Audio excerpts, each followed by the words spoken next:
What you said about the run up against a cliff is perfect. So you said once you get there, the first time is super scary, but then afterwards, each time is easy. Yeah, but the next year you get to the cliff again, even though you've done it. I get it. It's still scary the first jump. I get it. And then after that, it's no-brainer. Stop stopping. You never stop. You never have to worry. The fear goes away. You kill the fear by doing.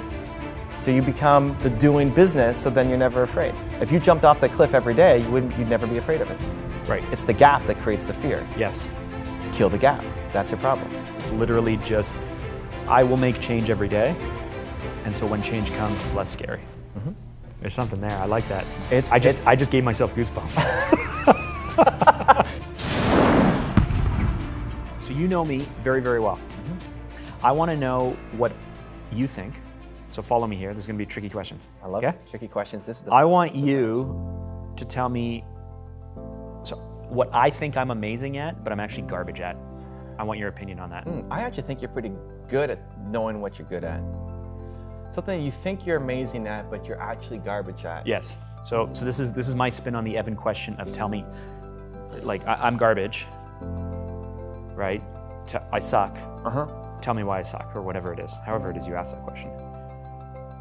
We all have blind spots. There's things that I think like I came into yesterday's session. Here's some backstory. I came into yesterday's session with Alex, going like, I'm like 5 months into this journey. Okay. Evan's already like giving me one-on-one stuff. Like really like, okay, so I'm gonna pull out my phone and record some stuff. So I quickly pull out my phone, get in the zone, I record something amazing. Okay. I show it to Jeremy, I guess. I show it to Jeremy. Okay. Jeremy's like, that's really good. Okay. But we asked for 15 seconds. And I was like, oh, I didn't hear that. I wasn't really listening. I didn't hear that. Okay. So I said, you stand right here. I pull out my phone. Boom, first take, 15 seconds. I'm like, there you go. He's like, oh, that's really good. I was like, see, I got this. Okay. I know I'm good at this. And then I show it to Alex, and Alex is like, Alex is like on me and on me and on me. Okay. By the end, I'm like, oh shit.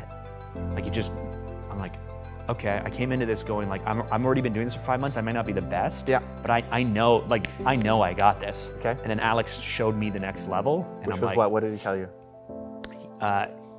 when I'm on camera, I fall into a cadence because you train me to like ensure that I'm like delivering with emotional intensity and to be sharp and to like right now I'm thinking through. You don't want me to render things in real time.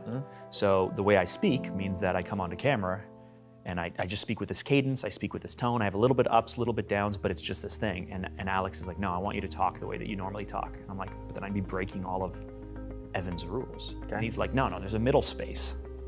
And so he just worked with me and pushed me and pushed me and pushed me. Okay. And so I'm not even good at that yet. I haven't figured out how to do it. Okay. But it was a great moment because it reminded me that I came into it thinking like I got this.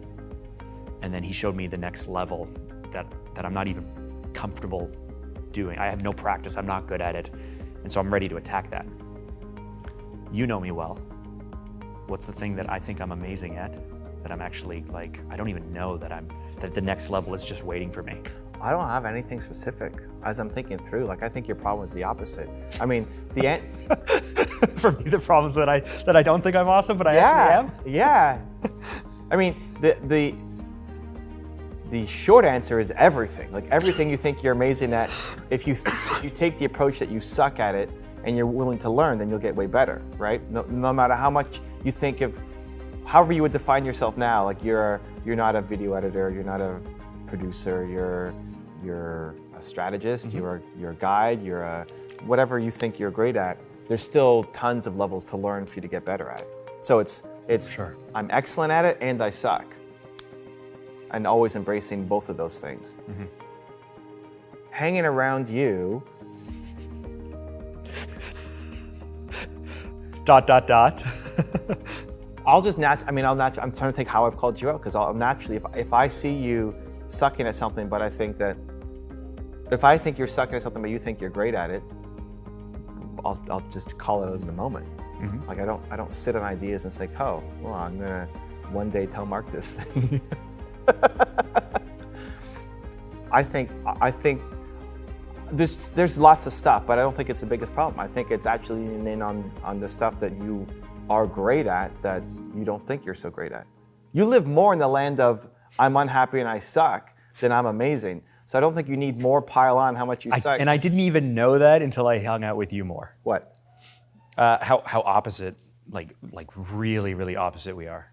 Okay. And even when I was telling you a few weeks ago, now we're just hanging out. I was like, well, okay, I'm going to make sure we don't just hang out. But a few weeks ago, when I was convinced that people need to lean in the opposite, not their weaknesses. Okay. They need to lean into the opposite. If you're pessimistic, you have to lean into optimism. If you're optimistic, Okay. you have to get it will benefit you to understand empathy or sadness or whatever it is. It would just help you to understand it for you.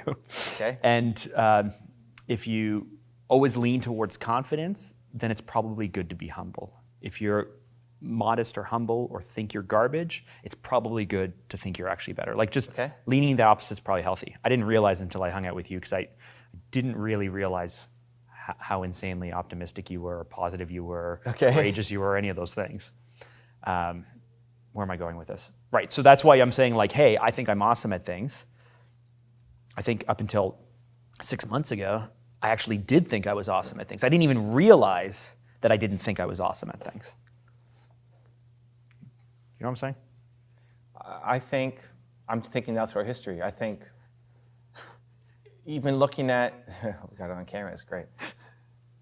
When we were hanging out in our mastermind, you thought that you are lean and mean and, it's like, man, you're not even close. Like Mark is a slow, lumbering dinosaur, right? But then you've made so many changes. Think of how much you've changed your organization since the last mastermind group that we had. Since December, yeah. Not enough. Not enough. And a ton. Even in just the intention to change the direction and how frustrating that now has become something urgent. Compared to when you walked into each group, it's like, we're efficient, we're mean, we're lean, But that's the vulnerability that I'm not. So last spring, we stayed up late one night talking in like April. And you were really upset. You were like, I think you were crying. Like you were so bothered by me thinking that I was amazing. Okay. That I was amazing, that I had a great company, that I was amazing, that we were good, that we were fast and all these things. And I was like, no, I know that we're not. But you're a client. You're the outside. You're the outside. So I have to tell the outside that we are. Okay. Right? If you're coming to me as Evan, then I can say, Evan, dude, man, we're so bad. But we're so bad. And then you were like, there was a snap where you're like, oh, thank goodness, you know you suck. I was worried that you thought you were amazing. And I was like, no, that's what I have to project. In Mastermind, I wasn't your client. The whole point of it is to share things that you're struggling with, not just to posture and share your wins, who cares. Became a client later, but it wasn't, mostly because I don't think Mark knows what he's talking about. This is great. And you like, Jesus Christ, we need to move faster, right? So that wasn't talking to clients at the point. It was you thinking you were lean and mean, and like you're not at that point. Mm-hmm. The font thing drove me nuts. That was even later. But I think that's what you're talking about, of how I was so proud of, you were so proud of it, and I was so that was pissed even off. later. That wasn't it? No, it was before that. The 9 internal revisions to get the perfect font down? It was when you got mad at me for not recommending that you guys change your logo and go through brand strategy, where I was just going to accept a garbage logo that made no sense, that looked bad, because you asked for it and you were the client. Yeah. But anyway, that aside, so yeah, I've changed a lot, but I want to use this time. I want to actually get something out of you. So, dance puppet. So, what do you think that you're amazing at, but you actually suck at? Okay, and if that's not the right question, then what's the next? Every 4 weeks, I should be making a bold decision. I should be making a big move. I mean, so what's next then? What should I be doing that I'm not even aware of? Because that's what I really want to know. I want to know the blind spot you see that I don't see. It's for you. Your biggest issue is still the emotional comfort with speed. Like, we are moving fast now. You're getting more, but it has to be even faster. So you're gonna love this. Okay. So we've been looking for an SEM for a long time, since Christmas. Louis yesterday texts me and says, we got an amazing SEM. I want to give him a job offer, but he hasn't met you and you're not free till Tuesday. Okay. And I said, he doesn't have to meet me. So put the offer in today. If he's your guy, then let's go. So I don't want to wait 4 days. That's it. But now applying that everywhere. I'm less comfortable. But that's where all of the growth will happen. You want to build this organization that looks different than what you have built.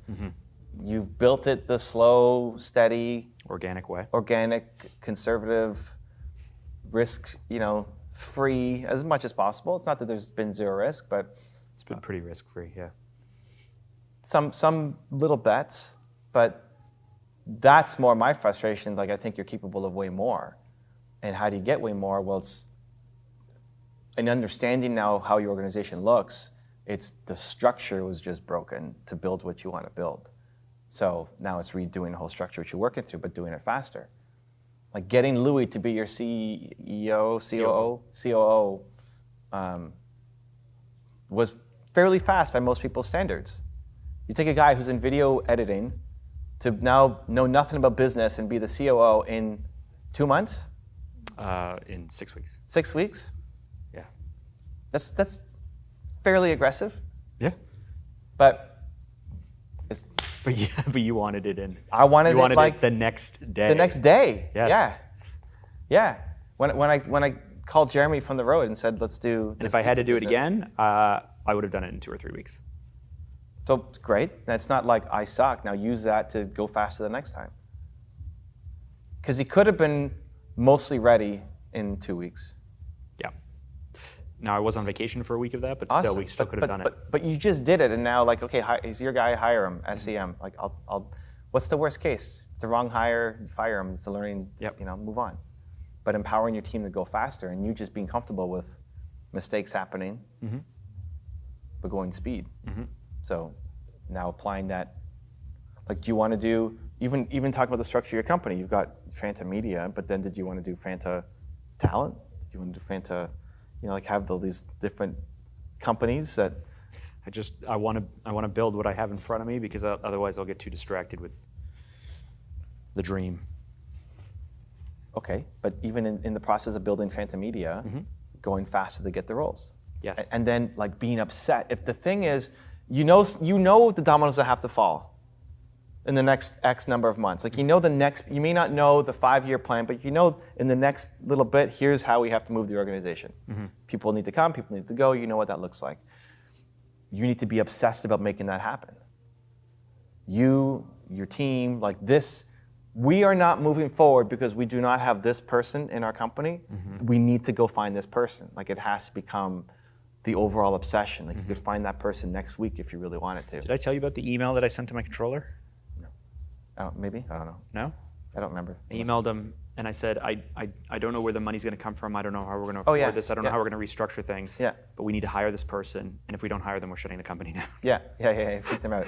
Yeah, I freaked everyone out when I said that. But then it's then doing it, right? Like the Shania Twain Dance Challenge. It's like you have to do it. You have to. You are obsessed with doing this thing, and you have to go find. But the I answer. can't. I'm afraid of heights, and at my cottage there's a cliff that's 40 feet high, that you run and jump off of, and no matter what age I was, I started doing it. Maybe I was 12, and I'm too old now, but I'll take my kids there. They'll jump off of it, and after the first jump, every other jump is really, really easy. But no matter how many times you've done it or how many years you've done it, the first time that you're standing on the edge and you're looking there, you're like, whew, the only thing you can do is take a few steps back and then like literally run, because otherwise your brain will shout at you to stop, you'll stop or whatever. Okay. So the best thing that I can do to move quickly is to literally just be like, not overthink it, just go. But then it feels reckless to me. Like it feels reckless to just go, what does my gut say? Great, we're doing it. I'm not going to overthink it. I'm not going to question it. I'm not going to talk myself out of it. You know what you're doing? You have a plan. It's not, your problem is not overdoing. You'll never be the overdoer. Awesome. So I think I'm awesome at overdoing it. There you go. You'll never be the overdoer. You'll always be the overthinker. You'll never go and be reckless. You might bump up against a line once. Like you'll never. So go I should be more reckless?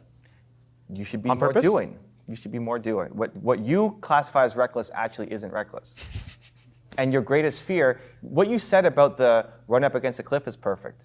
So you said once you get there, the first time is super scary, but then afterwards, each time is easy. Yeah, but the next year you get to the cliff again, even though you've done it. I get it. It's still scary the first jump. I get it. And then after that, it's no brainer. Stop stopping. Stop stopping. Start starting. You're in the jumping business. You never stop. You never have to worry. The fear goes away. You kill the fear by doing. So you become the doing business, so then you're never afraid. If you jumped off that cliff every day, you'd never be afraid of it. Right. It's the gap that creates the fear. Yes. Kill the gap. That's your problem. So the skill of embracing change is what you're saying. Yeah. So it's not the decision making, it's not the putting this here, it's not the doing this. It's literally just, I will make change every day. And so when change comes, it's less scary. Mm-hmm. That's new. There's something there. There you go. There's something there. I like that. I just gave myself goosebumps. It's the cliff. The fear is in the gap. Don't have the gap. No more gap. Because once you've jumped, you know how to jump again. I'm really proud of us right now. I'm gonna take credit. I'm gonna take credit for it. There you go. I'm gonna take credit for it. Take all the credit, man. I'm just a puppet today. That's the problem. You have these little moments where you do something. Great, you sent an email to a controller. Awesome. That needs to be the mentality every day. He called me right away because he was freaking out, and I never called him back. It doesn't mean you have to like freak out everybody and say we're going to shut the company down every day. But that willingness for you to be in change is the thing. Yeah. And as if you're always there, you're never afraid. Okay, there's something to this. Or the fear goes to almost zero. But when you're thinking about it, that's when you're afraid. And the absence of change is what moves you back to zero. Yeah. And then the longer the gap is, the more fearful you're going to be to do it the next time. So there is no gap. The whole thing. I love it. Thank you, man. If you want some one-on-one time with me to ask me whatever questions are on your mind, as well as get a whole bunch of free bonuses, go click the website next to me. I think you'll enjoy it. Continue to believe, and I'll see you there.